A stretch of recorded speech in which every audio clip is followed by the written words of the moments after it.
Hi, I'm your host, Anand J. Sukadia, and this is the Limitless One podcast. Join me on this journey as I interview the most inspirational souls who are tapping into their limitless blueprint on a mental, physical, and spiritual level to thrive in uncertain times.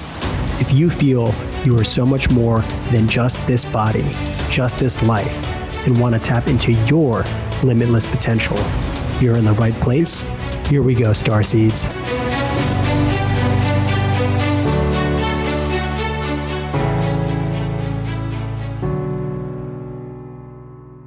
When it comes to living a limitless life, I cannot think of anyone who exemplifies the very term limitless more than this amazing individual. Today, it is my honor to have this sacred conversation with not only one of the brightest minds in the world, but also one of the most important voices of our time. Robert Edward Grant is a successful entrepreneur, best-selling author of Philomath, author of new release POLYMATH, and author of pre-release Neuromined. Robert is an inventor, founder of several corporate enterprises, and is the host of Code X, an original television series on Gaia and Amazon Prime. He is an artist, sculptor, music theorist, musician, and author of numerous research and patent publications spanning biology, DNA, number theory, geometry, and physics. Additionally, he is the former president of Allergan Medical and CEO of Bausch & Lomb Surgical, both multi-billion-dollar global healthcare corporations. As an entrepreneur, he is the founder of Strathspey Crown LLC, Evolus Inc., Aeon Biopharma, Alpha Aeon Credit Inc., Access Elite Corp., Cyber Corp., Crown Sterling LLC, and Theon Technology LLC. His companies, like his interests, span healthcare, security, blockchain, clean tech, smart optic technologies, AR, VR, and fintech. He has occupied several boards of director seats of several corporations and universities.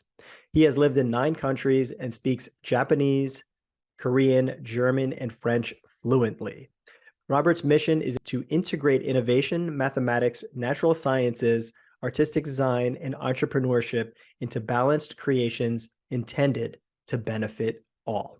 And on a personal note, you will probably want to listen to this interview multiple times, and I suggest YouTube as the preferred place as Robert shares his screen and makes some brand new discoveries never before seen anywhere. In my opinion, Robert is one of the most profoundly important individuals walking on Earth today. He displays the highest quality leadership traits that we would wish for in humanity, and is authentic as they come. Delving into his work and spending 11 days with him on an Egypt expedition has unlocked so much higher level perspective in me and dormant potential that's waiting to come out. Robert is a tidal wave of consciousness, and his ability to communicate with such depth is truly extraordinary. Every topic we discuss can be the subject of its own 3-hour podcast. If you don't pick up on something right away, rest assured your subconscious is processing it all to harmonize into your brain and heart all the valuable transmissions he shares. You are truly going to be blessed with some divine insight today. One of the most important voices of our time, Robert Edward Grant. How are you, brother? I'm doing great. Good to see you. So good to see you too. I was so blessed to be able to spend 11 days with you. Actually now 2 months ago in Egypt. Can you believe it? Wow. I cannot believe it, but my life is completely transformed in terms of synchronicities, in terms of awareness. And you are so responsible for so much of that, in addition to getting to see all these temples and ancient sites. But yeah, I just wanted to thank you, first of all, for that experience. It was absolutely incredible.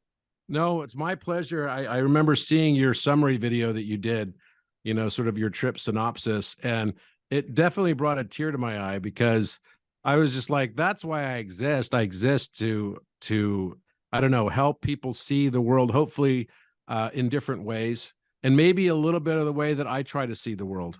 And it was really heartfelt to watch that video you made. So thank you for doing that as well. Oh, thank you so much. You know, what's crazy is actually I almost didn't go on the trip because I submitted the video, I got in, then I had second thoughts. I was like, oh, I have so many things going on. Is it appropriate? And then somehow I said no initially, and then I kept having dreams about it continuously. And then our friend Brant reached out to me. He's like, "Oh, hey, I've decided I'm going to go. You got to come." So I was like, you know what? Since I'm having the dreams, I got to make this happen. And looking back on it now, if I succumb to that, that mind fuck that I had, where like, oh no, this is not the right time, I would have missed out on the entire experience. So I think one of the lessons I learned after that is like, always say yes when you have inspiration. Do not ever limit yourself in any way. Very true. Very, very true. I have a kind of belief around that, which is when the universe throws you an opportunity that's disguised as a risk, you have to take it. If you don't take it and take the risk, the next opportunity will be less risky and less opportunity. Yeah. And I found that to be true in life. And so it's difficult to do that because it often means dramatic life changes. And that's not easy for people, especially for people like me who are Taurus. We're sort of fixed in our ways and our sign. And I just started to really study astrology in a major way. I took a class, and I'd always thought, well, this is crazy. How are these some people, and it's always women, who seem to know astrology inside and out? But every once in a while I meet a guy who, like Charity Croft, who I follow on social media, and he and I become friends. And Charity's like super genius in the whole study of astrology. And you start looking through history of people like John Dee, who were the Queen's astrologist, but also a world famous mathematician. So it is a branch. It's like the feminine branch of mathematics. And I look at this and say, geez, it has taught me which areas that I would have proclivities in, and then have a more difficult time taking risk regarding when the universe throws me an opportunity for learning.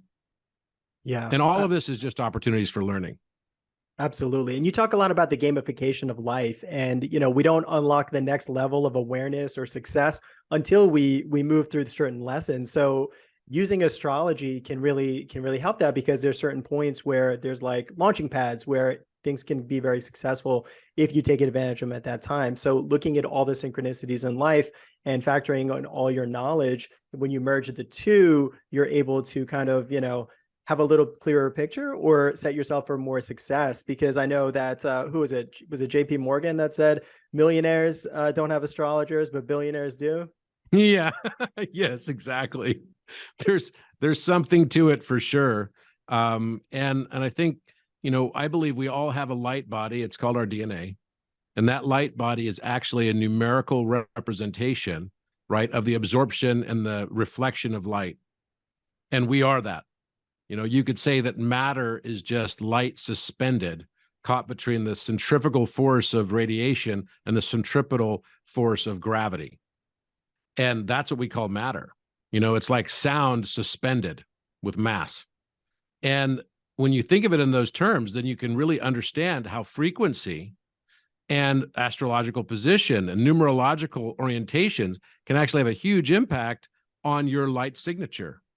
And it can have a huge impact as well on the life path that you have. So you create a number for yourself that comes out of your birth date, and my birthday is coming up in a couple of weeks.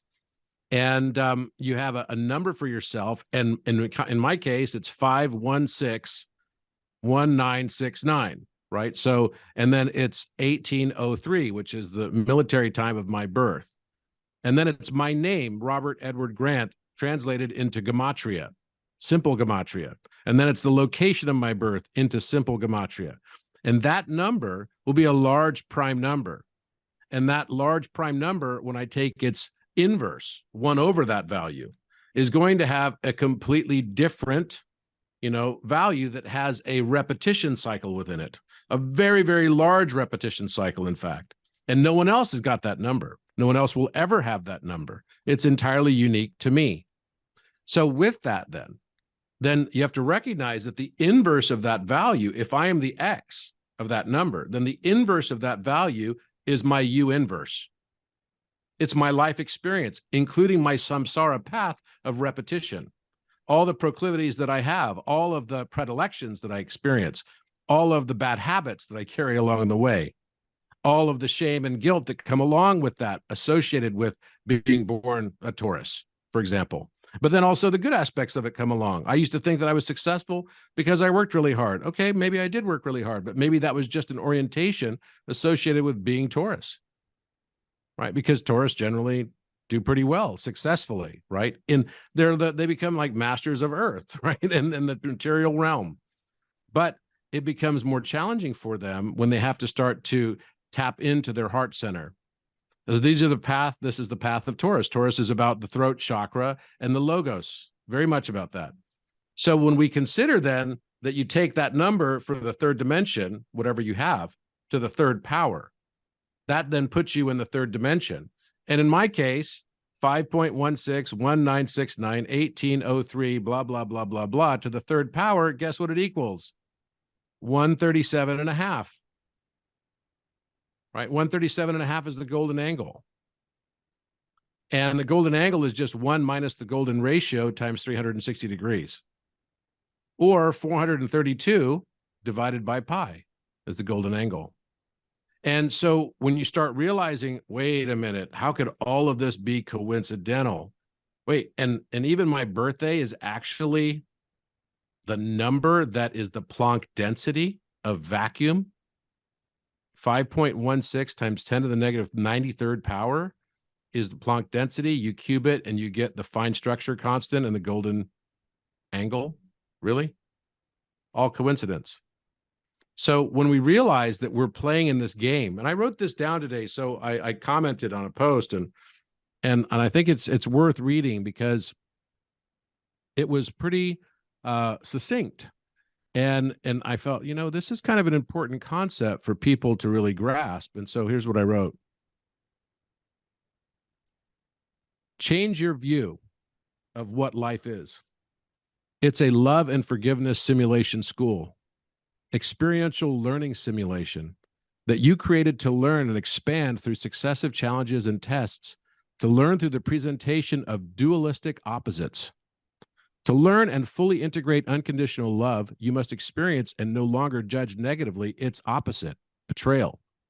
To learn forgiveness, we must learn and fully integrate through acceptance of its opposites, people hurting and damaging you, holding grudges and bearing enmity against another. And then someone asked another question. I said, just as death is the pattern that leads us to new life, so is entropy the pattern that leads us to new awareness. And I truly believe that we are in the simulation game and that we choose every aspect of it. Yeah. It's no longer, why did this happen to me? It really becomes more of, why did I choose this experience to learn? It's so powerful. I think that a lot of times struggle happens when we reject what we think is not us, or the opposite, or somebody hurts us, or somebody betrays us. We think that, oh, that's not me. I would never do that. But you're pushing away every aspect of you, because if God is everything, you are the complete range of that, right? So you think that you're this, you have this identity. The opposite of that is what you bring in your shadow self in order to merge into one. And that's where the lessons start becoming really apparent in life. I think this concept, we talked about this a little bit in Egypt, and it really has changed my life, that I'm stopping to, like, I'm not judging anymore. I'm not judging situations. I'm not judging other people. And even if I do, immediately this little voice, actually, it's like probably your voice in my head. It's like, don't judge. I used to do that to myself with Donald Trump. That was why Donald Trump was perfect for me, because I used to like get so angry at what he would say and do. And I'm like, it's not that his ideas were totally crazy. They weren't. A lot of them were right. Most of them, in fact, were right. But just the way he communicated it with the bluster and everything. And the funny thing is one day someone said to me, is like, why do you get triggered so much by Donald Trump? And I was like, I was like so upset. Like, how could you, what? And then I thought to myself, I am that I am. The things I didn't like about Donald Trump are actually the same things I didn't like about myself. So then every time I wanted to judge Donald Trump after that, I forced myself to say, I am that I am. I would say it out loud. Like I'd be in a meeting, the topic of Donald would come up, the Donald. And I'd be like, I am that I am. And everyone's like, what was that? I'm like, never mind. I just wouldn't say it. But it was the reminder for me to remember that Donald is not separate from me. I am Donald. Yeah, 100%. I think everybody who gets triggered by Donald, or even Joe Biden for that matter, put a picture of him right That's in your another mirror, one. right in your bathroom mirror. And every time you look, you have to understand that is you. Everything you don't like about him is within you, is what you're rejecting from yourself. And same thing with Biden. Sometimes I get triggered by Biden. Sometimes I get triggered by Trump. I'm like, oh, I got triggered by both. I'm not Republican or Democrat. Yeah. But what I get really probably the most triggered by is the polarity. Yeah. Now, and just the whole concept of the polarity. But now I had to stop and say to myself, okay, so if I'm getting triggered by polarity, maybe there's something I need to integrate there too. Maybe I need to realize that the polarity exists for a reason, and it's for me. That learning through opposites, while painful at times, you know, so you might think, okay, you learn in school, the didactic, that being betrayed is not good, or being a betrayer is not good, right? We all have sort of the Benedict Arnold lesson, which is like, okay, this guy was a turncoat. He screwed everybody. You know, that wasn't cool. He betrayed his ranks, right? Well, doesn't that all depend on the perspective or the point of advantage? Some would call it the vantage point. I call it the advantage point. Whatever we believe benefits us becomes our only ethical choices. What a freaking surprise. So if you think that something resonates for you because that's what you've always thought, and it becomes literally an echo chamber of conditioning bias, your position and opinion on something, you love it when someone tells you. I mean, you go into a chat room on Facebook and it's like, look, everyone agrees with me. And then you go to election day and you're like, what? Who are all the people that disagree with me? Nobody disagreed with me. So then you hate that. You go Thanksgiving Day, you're at your house, you know, meeting your parents, and you're talking about politics, and all of a sudden people don't even eat their dinner because it's like they put their forks down and there's like, they can't take this anymore. I can't tell you how many people I know that have experienced that in the last few years. But maybe, just maybe, the polarity exists to teach us beyond the didactic of learning it in school that doesn't really embed for us, is an experiential learning paradigm through simulation, which in that simulation, the best way to teach is to teach through its opposite. You want to learn love, unconditional love, you're going to end up learning betrayal. You want to learn forgiveness? What are you going to need to have forgiveness? To experience forgiveness? I asked someone this recently. I said, what would you need? What do you think your life purpose is to learn? And someone said to me, forgiveness. And I said, okay, so what would you need to be able to experience forgiveness? And they said, I need people to forgive. Okay, so now that changes the context. So now put yourself before coming to this earth, and you've got your friends up there too. And then someone's saying, okay, I want to learn forgiveness. And so then your friend's coming to you and saying, look, I'll be the one that does you wrong so that you can learn forgiveness.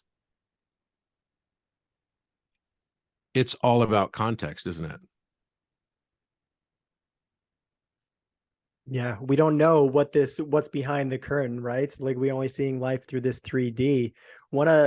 My first ayahuasca experience was so crazy because I still couldn't really unravel it, but I saw George Bush Sr., right? And everybody thinks he's, you know, people who are kind of aware of what's going on think he's some kind of war criminal. He's like, you know, invaded so many countries, did a lot of bad stuff, head of the CIA. I remember him giving me a hug and saying, I'm doing this for your betterment. And I'm doing this to play the character of the bad guy so we can all rise up and become the hero of your story. Yeah. Yeah. And I was like floored. I was like, what the fuck is this guy doing? I saw him as like a lizard, right? But it is he's like, yeah. But how do we know these people who are signing up to play the bad guys? And again, like you talk about, it's like, that's only my perspective, right? Maybe they think they're the good guys, but at the same time, maybe they love us so much on a higher dimension that they're creating this environment for us to rise as a consciousness in humanity, right? This division, when we push away everything that we're not, or we don't think that we like, we're pushing that further apart. We rise above that duality and realize it's all love. We're all the same. And we're looking at the mirror at every single person you see. That's our lesson to learn. And if we can do that, then yeah, we go into a new earth, a world that's like made with love rather than what's going on right now, which is a lot of fear, right? So how do we how do we all like collectively get to that place? Is there things that we can do other than on the individual level?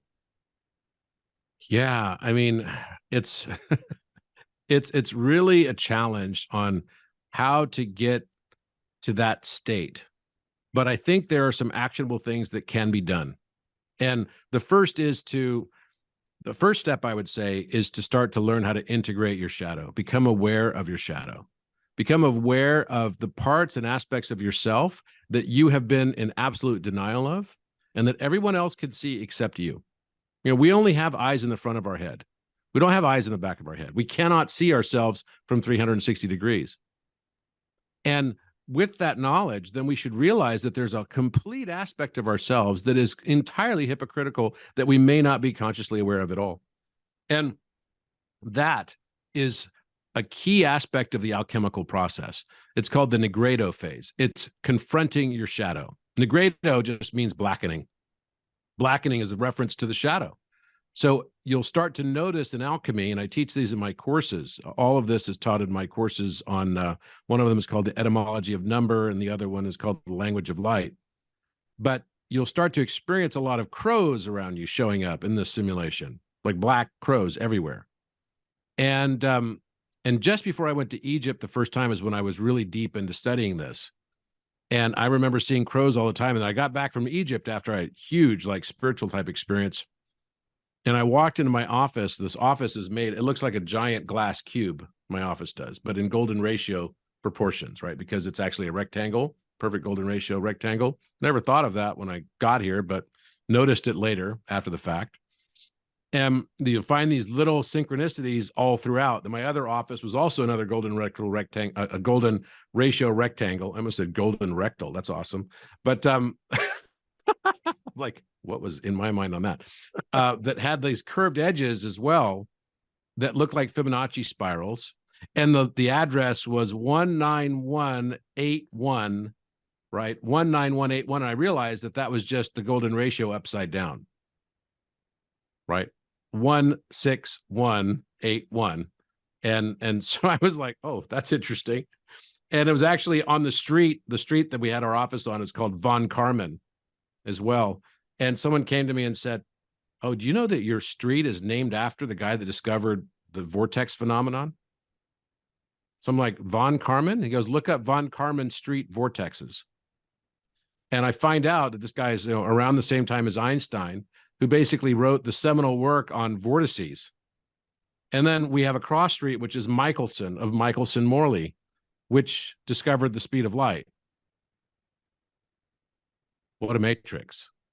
I've been here for 11 years. I knew none of this stuff when I moved in. So my address was the golden ratio upside down in golden ratio proportion on Von Karman Street vortex, which is also golden ratio. And its crossroad is light. Really? So when you start noticing that you have left clues for yourself in this simulation game, then you start to realize, okay, what other things have I left for myself? And what am I supposed to find? The game is to find yourself. You are what you've been looking for, to find your shadow, to understand the other aspects of yourself that you have pushed in the outside world. So let's say you don't like certain things about yourself. So you repress those things in yourself. Well, every action, as Newton said, must have an equal opposite reaction. So in the simulation, the stuff you repress within yourself, guess what it does? It shows up all around you. It becomes a veritable hell for the things that you repress in yourself until you no longer repress things in yourself. Then you will find equilibrium with the world around you. You understand? So even if you repress a lot of polarity within yourself because you can't accept the notion of polarity, it'll just show up in the world around you as being a highly polarized world. It's a very, very deep perspective to realize shadow integration. Shadow integration is realizing that you, X, and the world around you, 1 over X, can multiply back to oneness. But actually, there's another aspect of this that's so critically important. And I just discovered this, and you probably haven't seen this yet, but Alan Green and I just posted a new film that we made. I saw it. I You absolutely did? saw it. Yeah. What'd you think of it? Oh, it was incredible. Blew my mind. Well, you got to see a precursor to it when you were in Egypt with us. I was a little bit late to the presentation because my flight came in late. So I was just catching the end of it. So I'm glad I got to see it finally. So basically what we found is that there's a geometric plan for the entire Giza Plateau. And it's kind of unequivocal, right? Anyone who understands mathematics and geometry would say, whoa, that's kind of epic. It doesn't need any measurements whatsoever. And we found that the entire Giza Plateau can be constructed from the key of Metatron, and that the 13 circles of Metatron's cube are actually the 13 musical intervals. Huh. That's kind of funny. Which each of those musical intervals, they're perfect mathematical ratios. 5/4, right? 3/2 for the perfect fifth, 5/4 for the major third, the minor sixth, the perfect fourth, 4/3, right? Even the diminished fifth, which is 45/32. Every one of these ratios can be found perfectly within the three pyramids on the Giza Plateau. So wait, are they trying to tell us that the entire musical spectrum of sound and light, therefore, because sound and light are just opposite conditions of the same things, are embedded within the proportional dimensions of the pyramids on the Giza Plateau? Yeah, that's what we're telling you. It's exactly what we're telling you. And the perfection of it is also unique because this is a very new discovery, and this will be the first time I'm showing it here or even talking about it. But we found, and you may have seen, I did do some posts on my Telegram group about it. I haven't posted on Instagram on it yet. But there's something very, very unique about this 5, 4, 3, 2, 1 relationship on the Giza Plateau, which is Menkaure Pyramid is 5 as its height and 4 units as half of its base. So that's a major third. A major third induces feelings of love within us, divine love.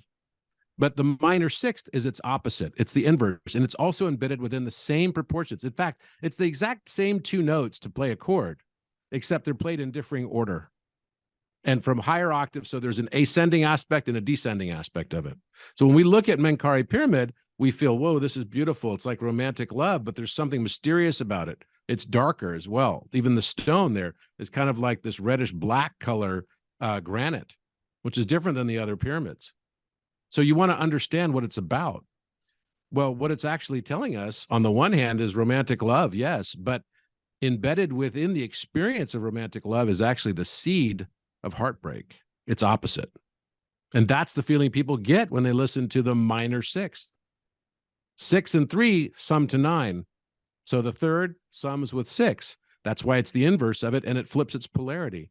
So does time actually have the impact of flipping polarity on our experiences? Big question. So it makes us look differently at the experience of love, which then must be accompanied by heartbreak, and the experience of heartbreak, which then must be accompanied by love. It's only a function of time and how we experience it. So it might change the entire purpose of it, right? So then we look at the 4/3 relationship of the height over 1/2 base of Khafre. So now we've got 5, 4, 3. So 5/4, 4/3. And then the Great Pyramid is 2/1. Wait, what? 5, 4, 3, 2, 1? 1, 2, 3, 4, 5? Isn't that the exact same number sequence denoting wave dynamics that was given to us by Nikola Tesla and by Walter Russell? Yes, it is. And also the Pythagorean tetractys. Yeah, it's all of that. So all the musical intervals are embedded there, but there's something even more. In all of the triangles that exist, all of the squares that exist, and all of the circles that exist, there's only one circle and one square and one triangle that is able to have the following dynamic. That is to have the circumference of the circle equal to its perimeter. To have the square's side length, right? And therefore its perimeter equal to its area. And only one triangle that has a perimeter equal to its area. So now you're thinking mathematically, and you're probably going, okay, what is it? What is it, Robert? Tell me. Well, if you Googled it, you'd find that only one triangle, one square, and one circle can do what I just said.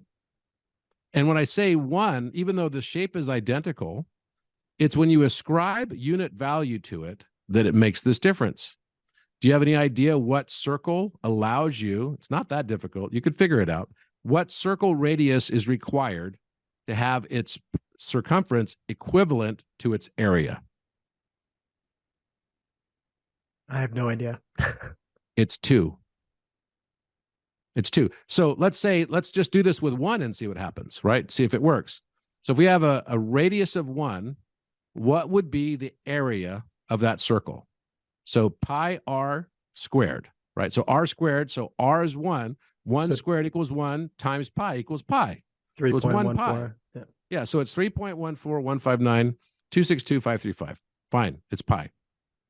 So what's its circumference then? If its circumference is, that's interesting. I just made a linkage that I'd never made that related to factorization that just popped into my mind. That's fascinating. All right, log that. So now we take that same 1 to solve for the circumference. Do you remember the circumference calculation? What the equation is? Is it 2 pi? Pi. Yeah. Right. 2 pi r. So basically, it's just 2r times pi. It's the other way to look at it. So you take the radius, you double it, 2, multiply that by pi, and that equals 6.283. So the circumference is 6.283. The area is 3.14159. It's not a match. So let's try that for 3 now. So let's use a radius value of 3. Radius 3, then using the same approach, is going to give us what? So radius 3 is going to be pi r squared. So it's going to be 9 times pi, because r is 3. 3 squared is 9. 9 pi becomes the value of the area.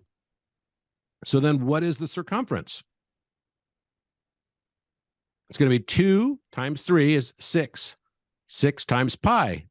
So we have an area of 9 pi and a circumference of 6 pi. You follow me now? Yeah. So it could be, yeah, it has to just go to 2. The only one it can be, because all other numbers won't work either, is 2. So 2 squared, right, is equal to 2 times 2, right? Or 2 plus 2. It's the same thing. So therefore, you end up with 4 pi. So 4 pi is the circumference and 4 pi is the area. So only one square can do this. Only one circle, excuse me, can do this. So what's the square that can do the same thing? So if you did the same thing, what square side would give you the same value in area and perimeter? 2. You're close. It's going to be 4, right? So 4 times 4 2 is the radius. sides. Okay, yeah, okay. Yeah. So 2 is the radius. 4 times 4 equals 16. And then 4, right? So 4 times 4 is 4 sides. And then 4 squared for the area is also 16. So they're both 16, which I'm telling you, this is not just a math lesson. There's a philosophical, metaphorical lesson in all of this. But basically, we were at 4 for the square side. So 4 times 4 sides equals 16, and 4 squared is also 16. And so that's the one square that will have its perimeter equal to its area. And inscribed within that, because if the radius is 2, then what's the diameter of that same circle? It's 4, right? And that created 4 pi and 4 pi for both the area and the circumference. So the same circle creates the same square that exoscribes around it that allows this unique conjunction to happen. Isn't that interesting? So 4 pi and 4 pi and 16 and 16. But then what's the triangle? Now, the Great Pyramid, 1/2 of its base, will create a square that when you take the height of the Great Pyramid, creates a circle. When you use the height of that pyramid as the diameter of a circle, that circle will have a matching circumference to the perimeter of 1/2 base square of the Great Pyramid side. And it's perfect. So this is unique. Only the Great Pyramid can do this. Take 1/2 the base length of the Great Pyramid, which is 756 feet. So take 1/2 of that, you have 378 feet. And then we take the perimeter of that value, right? And then that perimeter value will be the exact same as the circumference of a circle that extends from the very top of the pyramid down to the base of the pyramid. And that would be the diameter is used as the height of that circle. So now when we think of it in those terms, that means that the Great Pyramid can do this. Calf-rayed pyramid, if you make a circle from its base to its height, doing the same exact thing, it comes out to be that exact same 4 value because it's 4/3 relationship. And then we take 1/2 the base of Menkaure, that makes a square that exoscribes around that circle perfectly. So now we have the 3 unique structures that could create exactly this perfection of equivalency that nothing else can do anywhere else. But then it begs the question, where's the triangle? Where is the triangle that allows for this same unique conjunction? And there's only one triangle that does that. If you Google it, you'll find it's a 5, 12, 13 triangle. Well, guess what? That 5, 12, 13 triangle will have a perimeter of 30, and it will have an area also of 30. So it's the same type thing. But let's say now that that pyramid doesn't exist. Where's that pyramid on the Giza Plateau? Doesn't exist. Because it's in an etheric aspect. It's implied. And that shape of the 5, 12, 13 triangle is the philosopher's stone in alchemy. That is all the pictures that you'll see depicted as the 5, 12, 13 relationship, which I can show you if you're interested to see it. Yeah, absolutely. Let's. So this is absolutely a crack. So you might recognize this picture. This is called the Atalanta fusions. And it represents the alchemical marriage and the philosopher's stone. It's been an encrypted etch that's been around since, 1618, which is the golden ratio year. It was made by Meyer. And what this basically is depicting is a man and a woman in center, and it's representing this balance of this alchemical union. It just so happens that this exact relationship of this triangle here happens to be exactly the proportions of the 5, 12, 13. So it's the knowledge of this understanding that this is basically referring to. And what that means is that, here's another view of it. The back of the dollar bill, what is the dimensions of that pyramid? Is identical. Yeah, that's what I was thinking, because it's a little bit... It's absolutely identical. So here we go.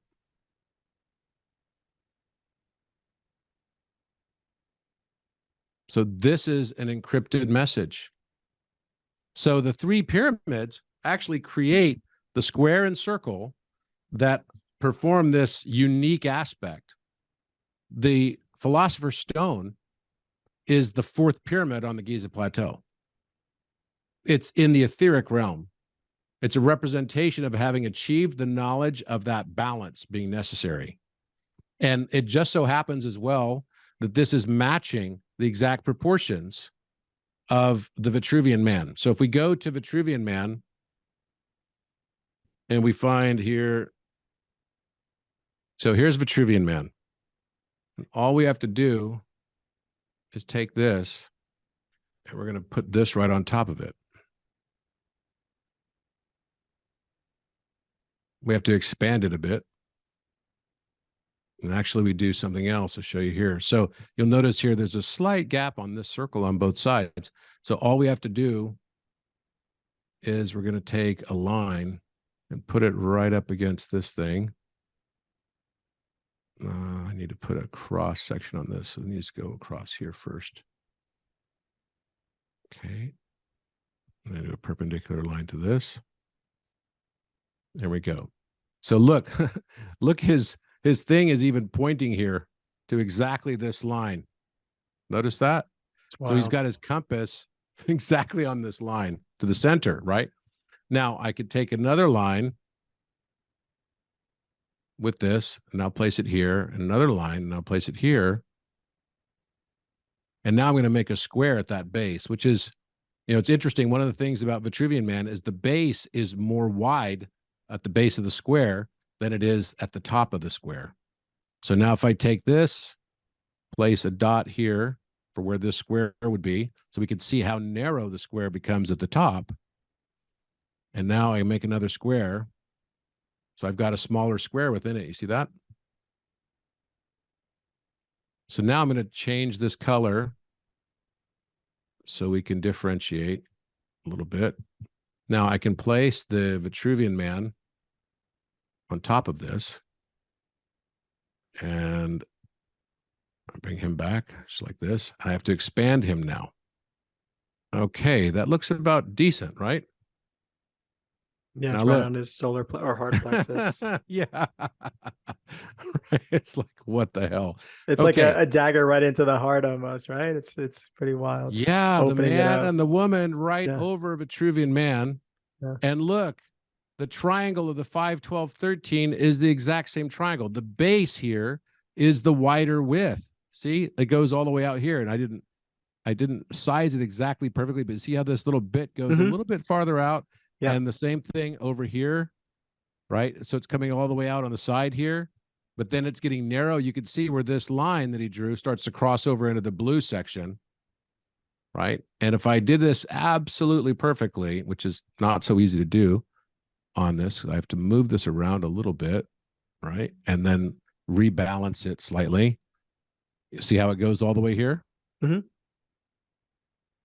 And goes all the way right up on this. I need to rotate him just a little bit. You can see that the thing is not exactly even.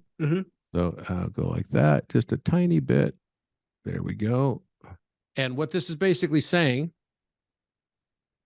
that the other two pyramids create the circle and the square. And the Great Pyramid creates squaring of the circle.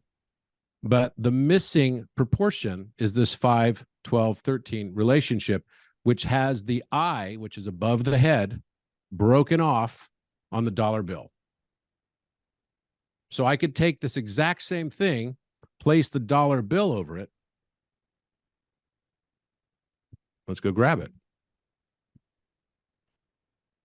And you're going to find there was some esoteric wisdom hidden in all this stuff. And who designed the dollar bill anyway?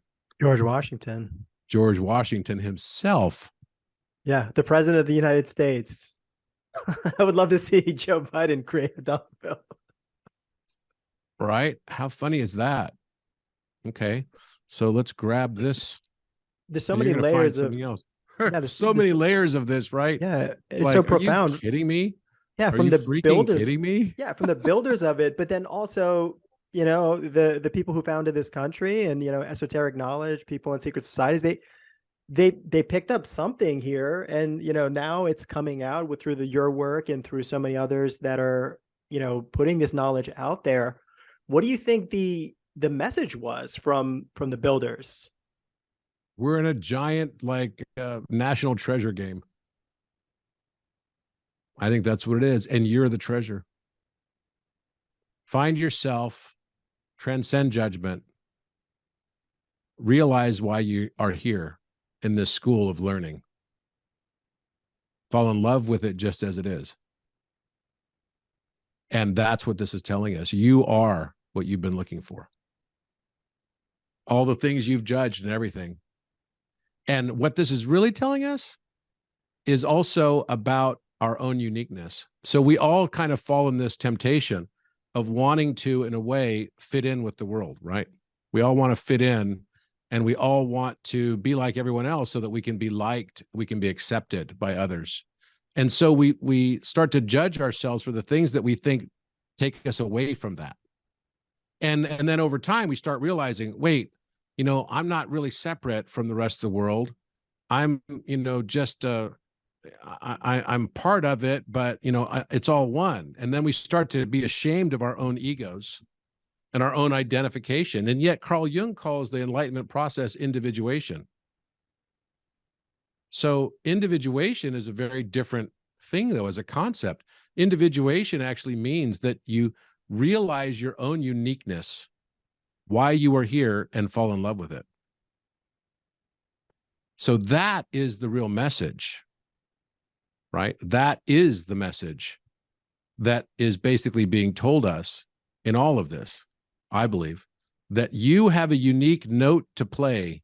Your wisdom story has its own unique aspect to it, and that you can find that wisdom story in yourself by embracing your own unique aspects. And that's the most important thing. Still too big. Yeah, really incredible. I remember, you talk a lot about in the past, you had, your spiritual side and then your business side, and you had them separate. LinkedIn was more all the business stuff, and then the spiritual stuff you were posting on Instagram. And then the moment you decided to merge the two and speak authentically about who you are without any kind of, apprehension, that's when your life started transforming. Mm-hmm. Oh, absolutely. That's like the most important thing to realize and know about yourself, right? That's the journey. That's when you realize you're really on that journey. Now look at this. This is so nuts. George Washington designs this, and even the three-dimensional aspect of it, right? Even down to the 3D aspect of it, it's as if he knew the Vitruvian man's square and circle proportions. Because look where the three-dimensional aspect comes. He just took a line from here down through the intersection of the circle and square. Take it from right from here, right through that point right there. Then gives you the perfect viewpoint of what a three-dimensional pyramid would look like. How funny is that? That's absolutely incredible. How did you have the intuition to figure out Da Vinci had a big role to play in all of this? Honestly, I just remembered it. And look at that. Vitruvian man shows up right above his head is the eye. You see that? Oh, look at that too. Even down to in the Atalanta fusions, it's almost like there's an eye shape right up above his head as well, that then the eye occupies. How crazy is that? That's wild. I'm also very impressed that you're overlay all this stuff perfectly in such a short amount of time. It's pretty impressive. Wow. I mean, look at that. That's just crazy. So it's epic, right? If I take this, you can probably see a little bit better. I'm going to take this away just for a second, and I make this a little bit more opaque, and then put this back. Top of it. Look at that. Jeez. I've never done this before. So this is like first time just doing it and doing it live too. Look at that. Now, the funny thing is, if I did the same thing with Mona Lisa, watch what happens. You're going to love this. That's epic, first of all. That's like really cool. Now, let's go find Mona Lisa. So we're like on a little treasure hunt right now. So I decrypted this because you could just take the width of Mona Lisa and take Vitruvian Man and put it over Vitruvian Man such that his hands, fingertips, are touching both sides of Mona Lisa. Okay, so now here we go. We got the dollar bill on there. You saw what the dollar bill did.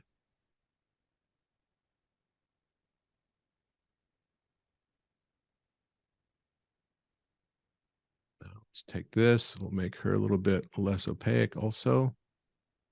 And we're going to see what happens when we make her the same proportion. So we need to take, I'm going to take down a little bit of the dollar bill so I can see Vitruvian Man better. Okay, so now I'm going to take the width of Mona Lisa from side to side and make it the same as the square, the blue square that we see here. You see that? A lot of people like to claim that I'm doctoring this stuff to make it. You're watching me do it right now, which is pretty funny. Now, look what happens. I placed the width of the Mona Lisa, right? Which is, I can make a little bit wider down here. There you go. To the same width as the blue square. so that his hands are basically going to the same distance, right? Just like they do to the square, right? So from end to end. Now, what also happens, oh, it needs to go to this circle. Here we go. There we go. So now look what happens. If you notice this, first of all, I'll show you something that's really kind of interesting, is that when we look at Mona Lisa, we'll notice there's something on here that's pretty weird. What is this thing right here? Looks like a shackle, doesn't it? Yeah.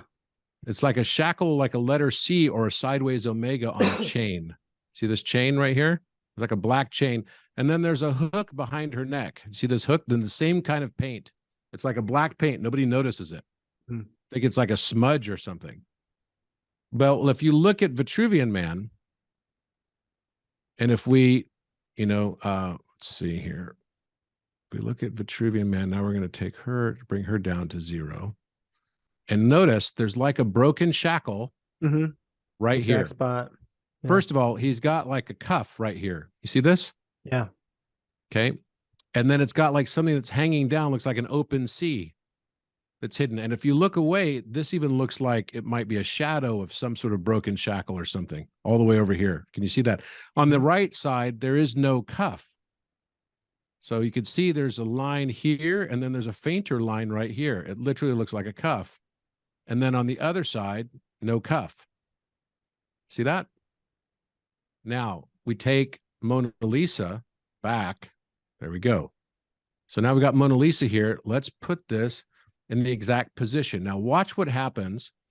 We've got the width of Mona Lisa, the exact width proportions of Mona Lisa, the same proportions as the square. And notice where her head falls. Her head falls right inside the circle of Vitruvian Man.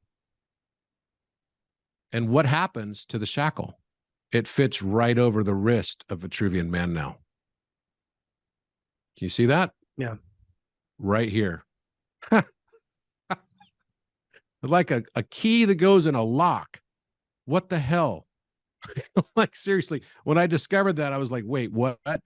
And then the thing that his feet are resting on is the same thing that her hands are resting on. And her head is perfectly inscribed within the circle at the crown. And look where her eye is. In the same place as the eye on the dollar bill. You see that? Yeah.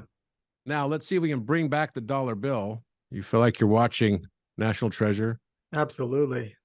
It felt like that for 11 days when we were in Egypt. Every day there was something that we were discovering over there. It's so crazy. Wow. It's so nutty. Looks like a Cyclops now. Yeah. So now I got to just fit this in here, have the base match. And it does look like a Cyclops, doesn't it? It's kind of funny. So here we've got the eye in the exact same spot as the Mona Lisa. And I have never done this before. And maybe we can hide some of these things also, so it's a little easier to see. So when you're in Egypt, did you feel like you're on an adventure trip? Yeah, 100%. It was just magical. Every time I went into a different temple or pyramid, it was like going into a different frequency. And, the first or the second night that we were there inside the pyramids, just kind of going over that, like we went into Menkure the first time and, you activated it. So one of the chambers that we went into was actually closed for a very long time, right? It was a new chamber that was opened up. Mm-hmm. Yeah. And you did this beautiful prayer for the world. And you mentioned that after this trip, the world is going to seem like a very different place. And, we look at right now what's going on. So many of the old systems are kind of crumbling. Look at the financial systems, bank closures. But then also I noticed my own life has completely transformed and my perspective has changed. So I don't know. I think going into these pyramids, it fundamentally changes you in many ways. And, I had a amazing Kundalini activation inside the King's Chamber and the sarcophagus. It was wild. I just don't know how to describe it other than I just know that I have to continually go back there now. It's not like a one and done going to Egypt. It's one of those things where, you just develop the first time relationship. You're like, oh, I've been here before. I remember this place. Yeah, it really never is. you will find yourself there many times, and you'll probably end up hosting trips for your friends and stuff there too. Yeah. I bet. I'm quite sure of that. Okay. So now here we've got the eye, but you could see her eye and the eye on the dollar bill in the same spot. It's like the bottom of the eye on the dollar bill. It's larger, right? But her eye is right here, and the bottom of the eye of the dollar bill is right here, and her eye fits right within it, like eye Yeah. of Horus. Perfect And alignment. both, it's perfect alignment. It's like a yin yang between those two eyes, the masculine and feminine, right? And then it's also interesting how the pyramid here on the top part, so this line is matching up with this line right here and matches up with this line, and this line matches up, but then this pyramid becomes wider. Notice how it sticks out farther on the side here. I think it means something about expansion, right? It's expanded somehow. And I just find the whole thing, fascinating. And all of this, Novus Ordo Seclorum, Annuit Coeptus. So if we go and look that up, right? So let's do that. So Annuit Coeptus. And to think these messages were left for us back in, the late 1700s, early 1800s. So this knowledge was there. It's like, why? How come it's taken so long for humanity to start en masse starting to understand this stuff, or this knowledge to start coming out? Because it's only supposed to come out now. Yeah. He or she favors or has favored our undertakings. Isn't that interesting? And then we go back to the other, and the other one was Novus Ordo Seclorum. So let's look that up. Is that Order of the New Ages or something like that? Uh-huh. Everyone's going to be like, wait, are you in favor of like the New World Order? No, I'm not, but New Order of the Ages. And of course, there's also E Pluribus Unum on there, and Omnia ab uno, which means from many, the one, and the one from many. So we are all divisions of the number one. So definitely we're in a pretty interesting kind of encrypted world. And it's fascinating to me because it's actually quite beautiful when you know what to look for. And how do you know what to look for? Well, in my case, I just have them as visions that the only thing I can think of is that it's like remembering. Yeah. And you talk a lot like remembering. Yeah. So you talk a lot about being able to access through the work in mathematics and geometry, you're able to access, and if you don't mind me sharing, you're able to access previous lives. So tell us a little bit about how that entryway went for you and when you started opening this stuff up to yourself. It started when probably in 2014, I think, when I started getting memories. And it led to a lot of interesting stuff, because what happened was I was at Harvard Business School. I met this guy who came to take my fingerprints for a company I was founding. And it was actually called Crown Sterling at the time. And I didn't even know the significance of silver crown. King Arthur was crowned at Stirling. And that was what they called Camelot. Right. So the crown, the sterling crown, is also a reference in the emerald tablets. I had no idea. The silver crown put upon my head, a crown of silver. And I had no idea what any of this stuff meant, but it was clearly in my subconscious somehow. And I ended up meeting this guy who was taking my fingerprints just as a notary. And he says to me, he's like, oh, your friend was kind of rude to me. And I said, oh, I'm sorry. It was my business partner. He's an Indian guy. His name is Vic. And I said, I'm sorry. He doesn't mean to be rude. He's just still stuck in the caste system sometimes in India. And, because his family is Kshatriya, I guess the warrior class or something like that. And, he's kind of explained to me all of the different classes. And so I was laughing. I said, oh, really? What was he in his past life? He said, oh, he tended the elephant cages in his past life. And I was like, wait, he had to shovel elephant shit? I mean, this is too good. The guy was like vice chairman of Bank of America at one point in his career, right? He's like a big time guy. And I said, this is rich. This is so awesome. But then I started really laughing when I started remembering going to his apartment in Trump Tower. And he used to play golf with the Donald, right? And I would be like, why do you want to play golf? Anyway, Point is, his house is full of pictures of elephants. The god he worships is Ganesh. So I'm like laughing. So I went to my friend and I'm like, my partner, and I'm like, Vic. So he says that you used to clean the elephant cage. And he says to me, elephants are the kindest, most gentle animals. I'm like dying laughing. So then the guy says to me, he says, don't worry, I have something for you too. And he hands me all these photographs. And he says, pick the photograph you recognize. It was a picture of Franklin Delano Roosevelt giving a stump speech in 1942. And I said, I don't know why, but I recognize this photograph. And I have a photographic memory. I've always remembered things, but this is not one I could remember from this experience in life. And so he said, keep the photo. I brought it for you. I took it back to my desk at Harvard. I was listening to a lecture on the boring subject of production operation management from one of the most dynamic professors at HBS. And her name is Frances Fry. And she's like this militant lesbian professor who is like incredibly intolerant of people not listening during class. So she comes over to me, and she'd been one of my professors there. She comes over to me and she goes, Robert, what are you doing? And I had opened my notebook and I was taking page after page after page of notes, but not of any of that stuff on production operations management. I had literally gotten back to the desk and I just started drawing out all the stuff that you now see in the pages of my publication books, right? Which were like math and physics stuff that was like explaining the nature of light from dark, and like very advanced equations and stuff too, that I had no clue what the heck it was related to, basic stuff. And now people wanted to get access to this stuff. And so I published it, and people buy this stuff now. It's like just my notebooks. Wow. And it just consciously or subconsciously came to you. You weren't consciously thinking about trying to solve any of these theorems. It was just coming to you. No. And then I discovered a prime number pattern, published it, right? And it just came more and more and more. I mean, like the relationship, universal equations of quantum mirror of consciousness. That says alpha equals phi minus 1, right? And it's the relationship of how light separates from darkness. I had no freaking clue what I was doing, but it was just coming out like this.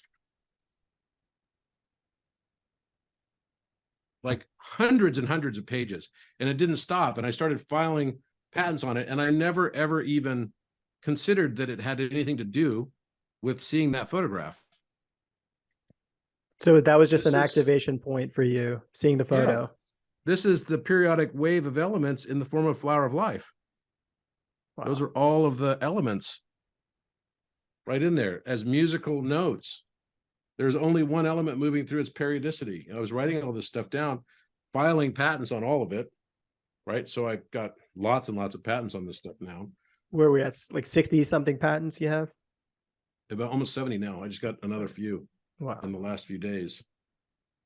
And, even the relationship of speed of light and time, all this stuff just started coming out. And I didn't even connect it to the photograph that I saw. Didn't even think of it like that. And then this is another view of periodic wave of elements forming like an alpha chi omega. That triangle looks like the pyramid we just saw. Exactly. How weird is that? Yeah. Yeah, I know. And this was years before, like literally freaking years before. What the hell, man? Like, that's weird.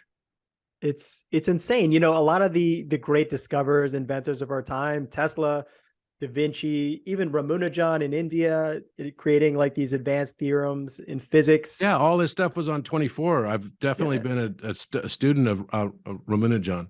Carl Sagan, Francis Crick, all these guys, they said they were interacting with some otherworldly information sources. So if, like you are living such a limitless life and you're able to not only have ambition, but also execute on this ambition and create so much. So when you're tapping into this knowledge base, what are you communicating with? Sometimes it's just clairsentience. It literally just comes into my mind. There's no way to describe it other than it's like a eureka moment, and I get them all the time. It's not like I have to go in this meditative place to get it. It's just like, oh my gosh, that's it. And then I go and look, and there it is. Yeah, like we're on a podcast and you just get an insight. Okay, let's put this in there, and then boom, it's there. Yeah, no, it's really bizarre. I can't even, it can come real time, and I've just learned to trust it, I guess. I don't argue about it anymore, right? And that's been fascinating too, right? That whole idea of it just coming naturally, and now I just trust it, and there's like no mistakes in it either. That's the bizarre thing. I go back and look at my early work and see how much it's evolved. It hasn't. It's the same. It's like it was timeless or something. I mean, and look at this. So I put this stuff in books because I thought I don't want to lose it. And so I wrote it in a book called Philomath, another one called POLYMATH. I've now published 6 books in total in the last few years. And look at this book. This is today on Amazon. It's been out for 2 years now. And look at this. In all of geometry,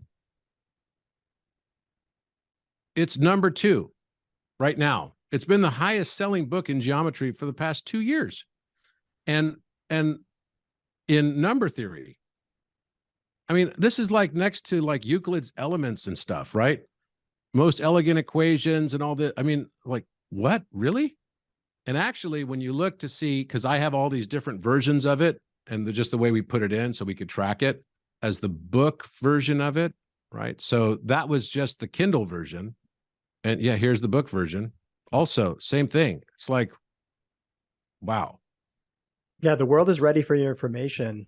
I think that we're hungry as a collective to know this stuff. It's part of our divine right, and your ability to translate it, to communicate it. And when I first met you and I was listening to some of your talks, I was like, oh wow, this is way over my head. I always pushed away geometry, mathematics, even music. I always had maybe bad experiences when I was younger, and then I kind of pushed it away, and I just saw the spiritual, like the feeling part of it, but I pushed away the science aspect. But I'm starting to learn through, meeting you and listening to your stuff and going into other avenues and finding that you have to merge the spirit and the science together. And what you're presenting is making so much sense from people's intellectual space and then also their heart space. So I think that's where, your education is really different than so many of the other things that is out there. Look at this. The number 3 book is Philomath right now in number theory. Last week it was number 1. It doesn't matter. It's always around this stage. But look, number 3 book is Philomath in number theory. It's also the number 8 book and the number 11 book. Like, seriously? This has got to be a matrix. How is it that I have written a book that's been the number 1 selling book that goes up against every preschool math book, you name it? I mean, freaking everything. Even Euclid's Elements is over here, which is like, seriously? It's wild. It kind of just makes me laugh, right? It's like, and then you find someone like Stephen Hawking, who's like way down here somewhere, God made the integers. I don't even know where his book is, but like, Bernard Riemann. I mean, you can imagine all these like academics probably going, what in the fuck? It's just and the it's way that all has new to be. math. The entire book is all newly discovered mathematics. It's not something like, of all the things that you want to try to fake the world on, you would think that someone would pick, if they were really a fraud, they would pick something a little easier than math to do it. The entire book is newly discovered mathematics.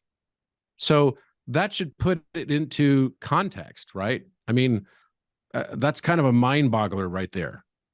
So I think that's exactly how Ramanujan, he described it as he would get these bursts of information that he said came from the universe or from God. It's the same type thing. For me, it's like I just remember it. I just see it perfectly. And what I'm learning now is that it used to be that I'd have it once every 2 or 3 months, and it would be like 3 days of download. So I'd be in download mode for 3 days. And, Susie, my wife, would be like, okay, we're not going out this weekend. It was like that. And then it started becoming more and more consistent. So then it wasn't like, 3 weeks anymore, or 6 weeks or 9 weeks. It was like every week. And then it was every day. And then it's multiple times a day. And literally we found new patterns that we just discovered yesterday. You met Naomi, one of our research mathematicians, and we discovered a new pattern on number theory that is seminal, that basically shows that DNA is the structure of all semi-prime numbers. It literally forms DNA. It's an interwoven tapestry in the exact same shape and helical spiral of DNA, but it's not just in dual strand DNA. That's why no one noticed it before. It's in 12-strand DNA. It's actually 24-strand. What the hell, man? And now we can use this to factor and break elliptical curves. We're talking about time itself is the encryption that separates us from the fifth dimension, right? It's the fifth dimension that is the love dimension. Once we learn to transcend beyond duality and no longer judge negatively everyone and everything around us, then we start to come into balance. And we come into balance, we start to transcend all the aspects of duality. And the most important of those aspects is the dualistic nature of time itself, splitting our now into past and future, light and dark, black and white. It's non-dual. So once we realize that, then you can start tapping into the higher order, higher dimensional aspects of the self, which includes all of your incarnations that are existing simultaneous to now. You can actually quantum jump into each of those existences of you anytime. And I know that's hard for people to grasp, and they probably say he's totally full of it. Well, look, I'm discovering new mathematics and publishing it.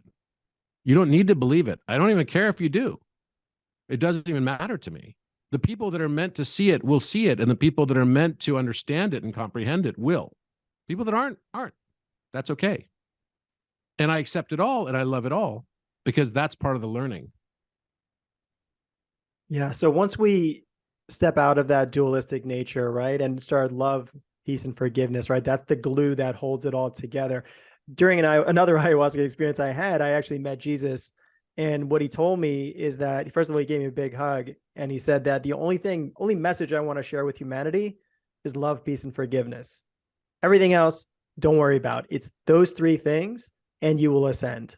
And now as we want to enter 5D consciousness, Jesus came at a time where he reached that 5D consciousness and shared it with everyone else. I think right now, everybody who's ready to ascend is going to enter into Christ consciousness. And that's what the difference in the ages are.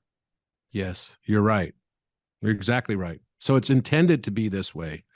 It's intended to shift the world. And, I couldn't not be authentic to it. That's why I stopped having a different LinkedIn profile than the rest of my profiles, because I had to be authentic. And it's hard to let go of those things. I talked about being a fixed tourist at the very beginning. It is hard to let go of the accoutrements of life, the comforts of life. But eventually you will shed all of the aspects of the ego and find your own individuated self at the center. It is not, a lot of people think, it's like people go through the spiritual path and then they start off with narcissism. Narcissism is just the doorway. And that's the process of you coming to the end of your separation or delineation of the self into two aspects. And then you start realizing, why am I in patterns that just keep repeating over and over again? Why do I keep having the same experiences? What's going on? And through that process, you'll have a life crisis. And the life crisis, instead of looking at it and blaming other people for what happened to you, you actually say, but wait, I have to recognize, because I can see the patterns. I have to recognize this has been a pattern in my life. So either I'm part of the problem, right? Or I could continue on this same path if I don't recognize that I'm part of the issue. then I'm probably just going to have the same experience over and over again, because doing the same things and expecting a different result, that's the definition of insanity. So when you start to realize that it's you, not the world around you, that needs to change, that becomes the doorway to higher knowledge and awareness. So then you start realizing, okay, the world around me is just a reflection of me. The stuff that's inside me that I'm repressing in my life is just showing up as an imbalance in the world around me. And then you can easily fall into the temptation of thinking, well, I'm bad as my individual self. I need to just be here in service to everybody else. Then you become kind of a social justice warrior without even realizing that the things that you keep judging, whether it's deforestation or, you know, killing whales or whatever any cause might be, and they could be very worthy causes, but they actually hold you back from doing what Jesus told you to do. Yeah, Love, and the more, forgive, accept. yeah, the more we try to Peace. cancel things, we're going to get canceled eventually. So the whole world will be canceled, and nothing can actually get created. So the things you try to cancel in yourself, just, it's like stepping on one end of a garden hose, right? The other side's going to pop out. It's like, it's a cause and effect. So you try to repress something within yourself, it's just going to show up in the world around you. It doesn't go away. And then you finally realize, okay, I could be at one with this.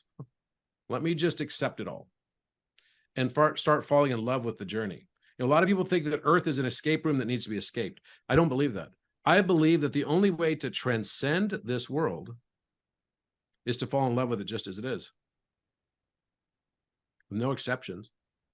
Fall in love with it just as it is, fall in love with yourself just as it is, and just as you are, and you will be able to live your life without judgment, access your other lifetimes. That is the key, the doorway into higher dimensional experience. There's no doubt in my mind about this. Zero. I've experienced it myself. But until you experience it yourself, you'll never really be able to fully grasp what I mean. And that's okay. Because until if we all lived in the second dimension and someone came along and said, oh, there's a depth dimension. You know, if an apple fell through our world, all we would see is slices of an apple, right, going through our world. We wouldn't necessarily see the full depth or aspect of an apple. We couldn't. But then some guy comes along and says, but wait, I saw there's a depth. And everyone's like, dude, you're crazy. You see stuff that's not there. You have pareidolia, right? But actually, it's just higher order ascension. And the things that are in the higher dimension are subtle. They're not whack you in the face things. They're subtleties.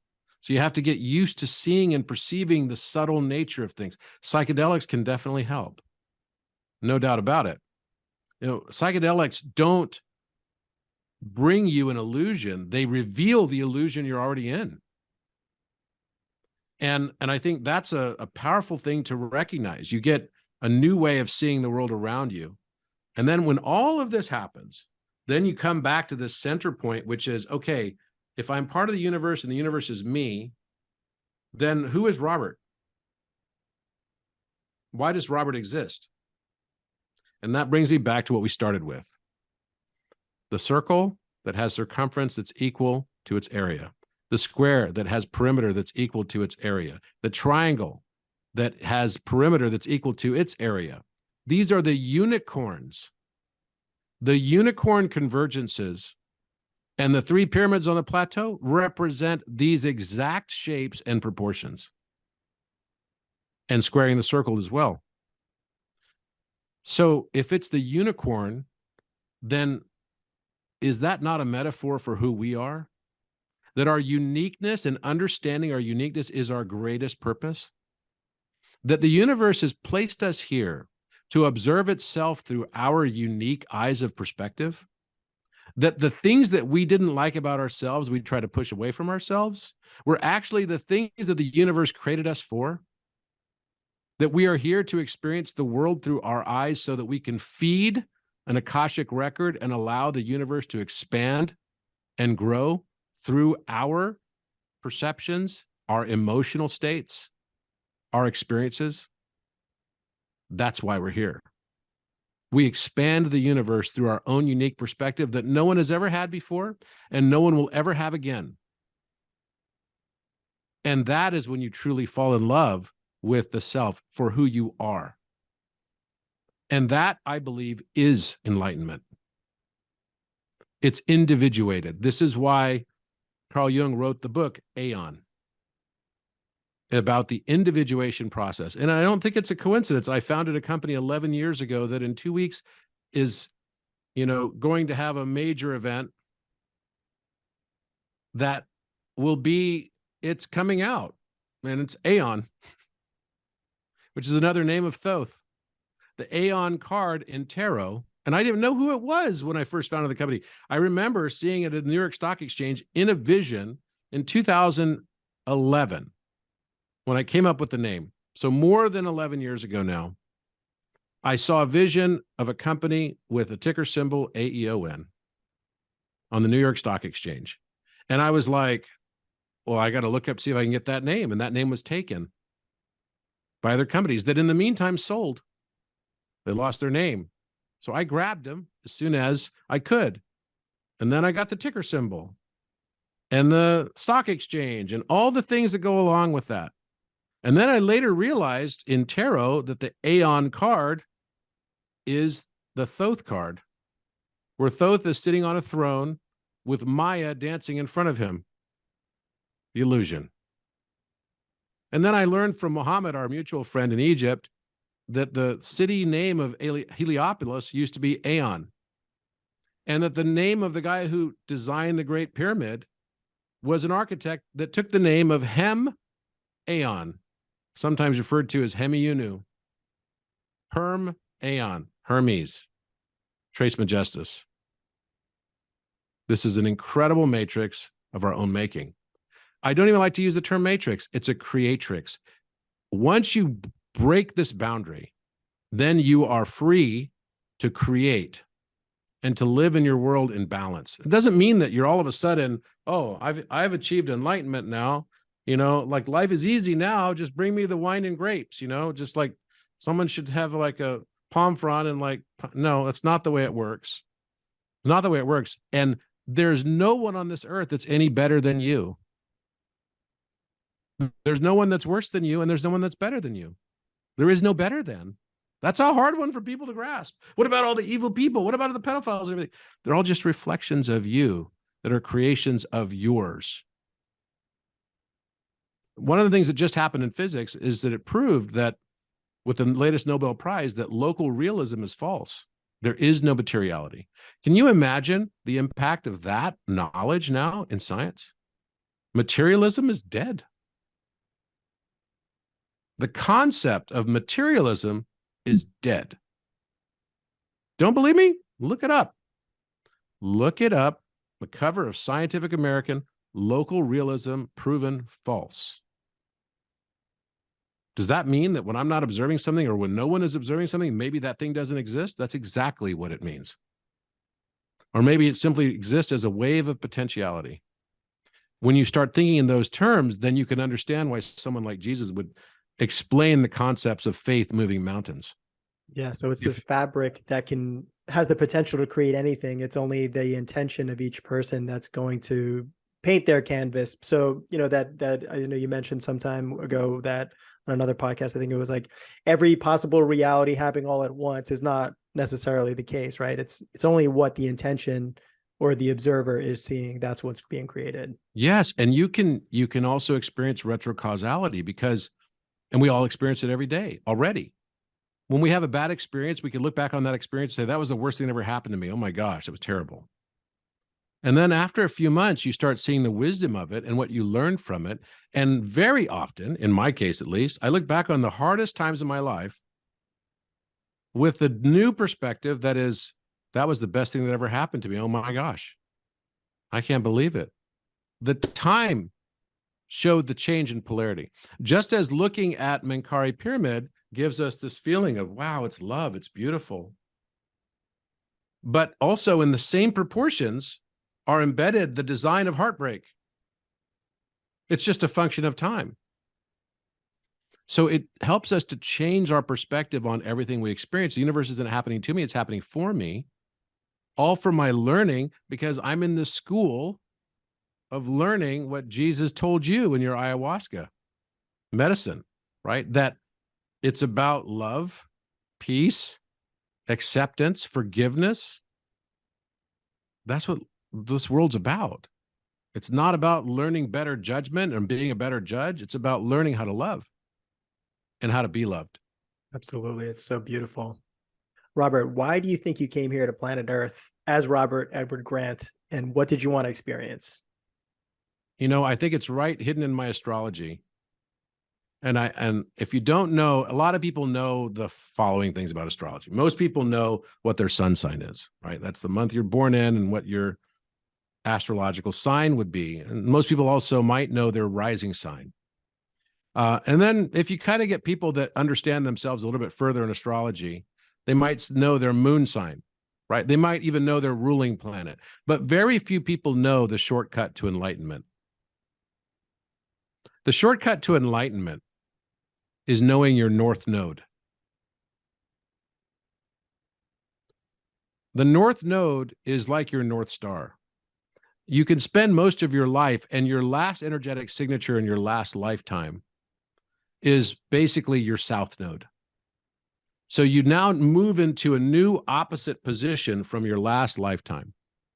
So my last lifetime was actually in Virgo. So the opposite sign of Virgo is Pisces. So that means my last lifetime, I judged a lot of things related to sexuality. So I carried a lot of the hangups I carried from that lifetime, because Virgo represents virgin. And if you look at the last 2,000 years, we've been in Pisces. And Pisces is the two fish swimming opposite directions tied together with a rope. They're not complementary to each other, right? They're kind of like opposites of each other, but it's all in our perception also. And then the shadow integration that had to be done was that of the virgin, very judgmental. And what did we have in society? Jesus comes along. Before Jesus, Isaiah talked about the Lamb of God, right? And this is in the time of Aries. You had people talking before that about bulls and everything a lot, which would have been the Taurian age, each age being about 2,160 years. And then you have, Jesus comes along and he starts giving all these analogies of fish. I shall make you fishermen of men, right? And what were the other things that came out of that for the last 2,000 years? Well, the symbologies that we had from a religious and spiritual perspective that have been so pervasive and powerful have been the fish for Jesus, right? Pisces, and the Virgin Mary. We even worship the Virgin Mary, right? In certain religions, Catholicism, for example. So these symbologies and antipathy that we have towards women and sexuality in particular has been this repressed notion that's sort of like, what? And we judge it. Yeah, so well, women have judged themselves. Yeah, the whole Mary Magdalene thing, that she Mary was a Magdalene, prostitute, right? and for lots of people, they think that Mary Magdalene was a whore.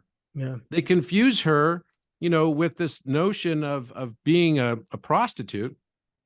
And even some of the segments of the Bible that talk about, I think it's Matthew 7, that talks about, he who hath no sin, cast ye the first stone type of thing at her.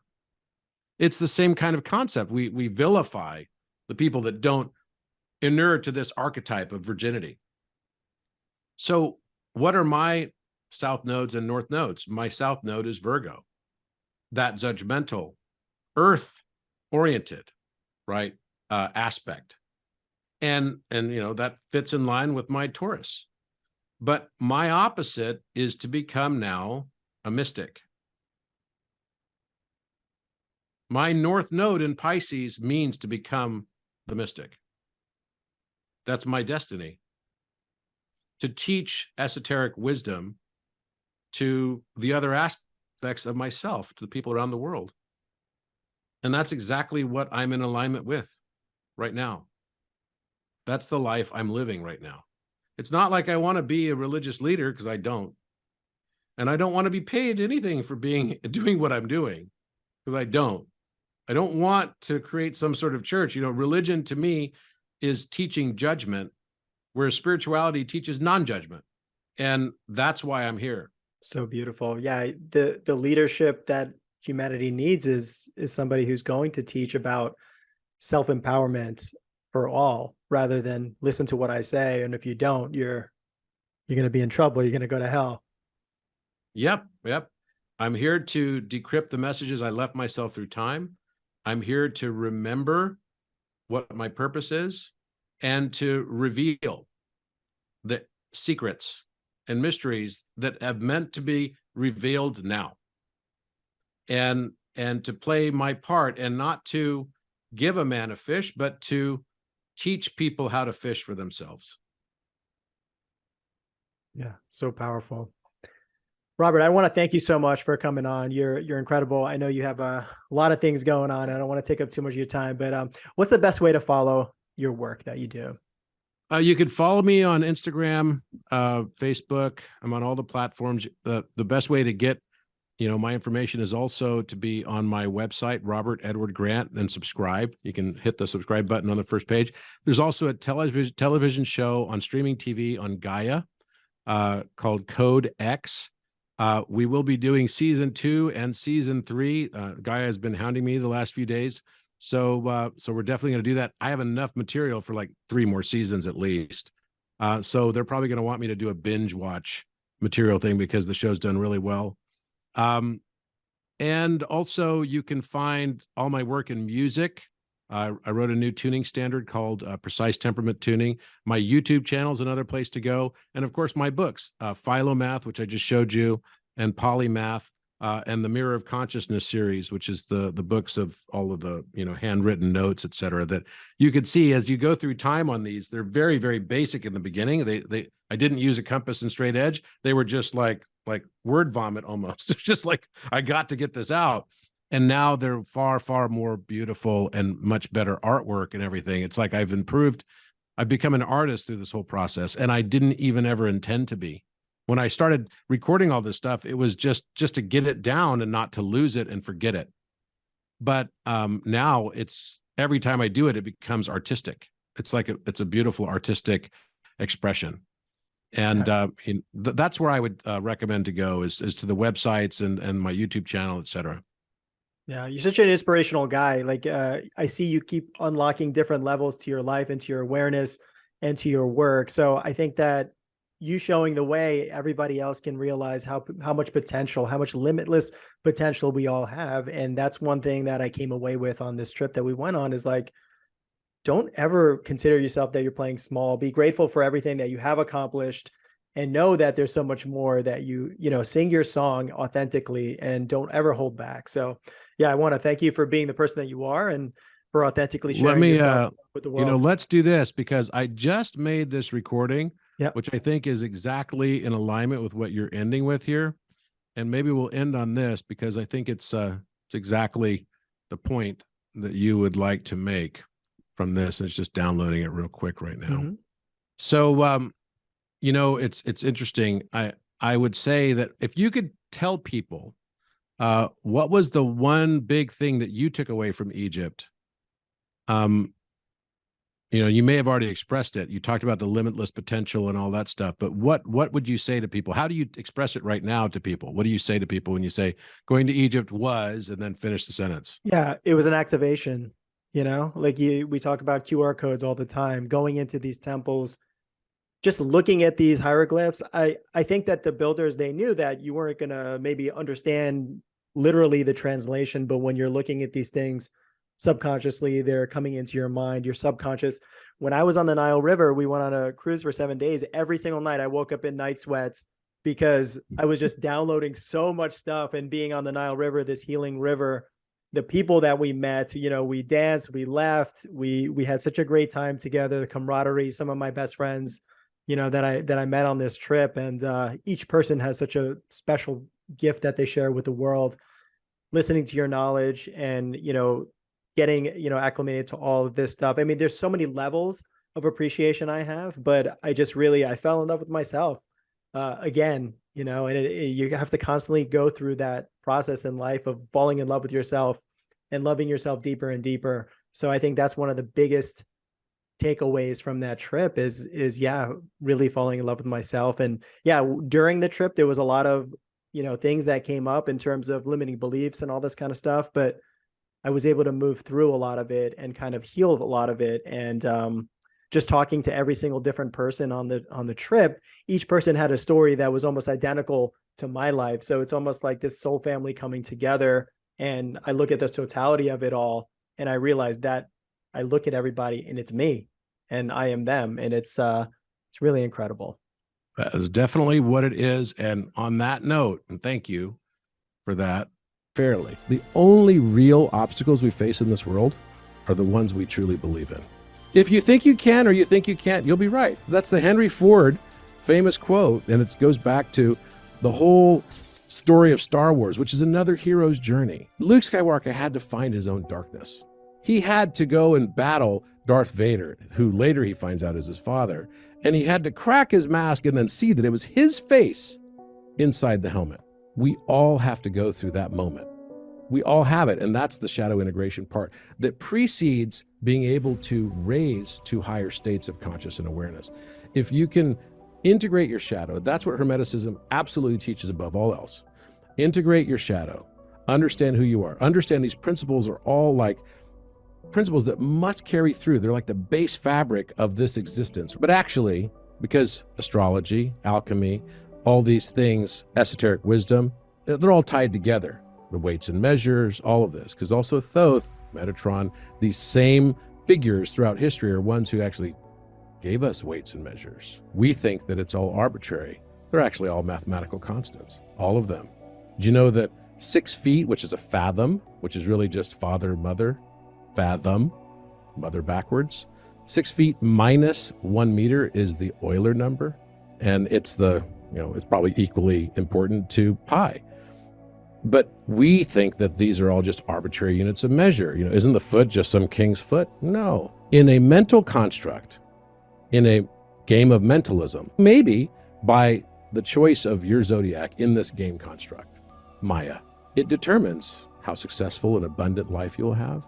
You thought that this was all just your own work. Things maybe just came easier for you in some ways. And other things were harder for you because this was the path you chose along your hero's journey. And it's beautiful when you start to look at it from that perspective. You start to become one with this higher mind and realize that there is a purpose to my life. It's not just to be here and die. I'm here to learn something. I'm here to learn love. I'm here to learn acceptance. I'm not here to learn judgment. I'm here to learn and transcend judgment and experience love. I think that says it all. Absolutely. Thank you. Thank you. Great to see you, my friend. Great to see Hopefully we'll you. see you again soon. For sure.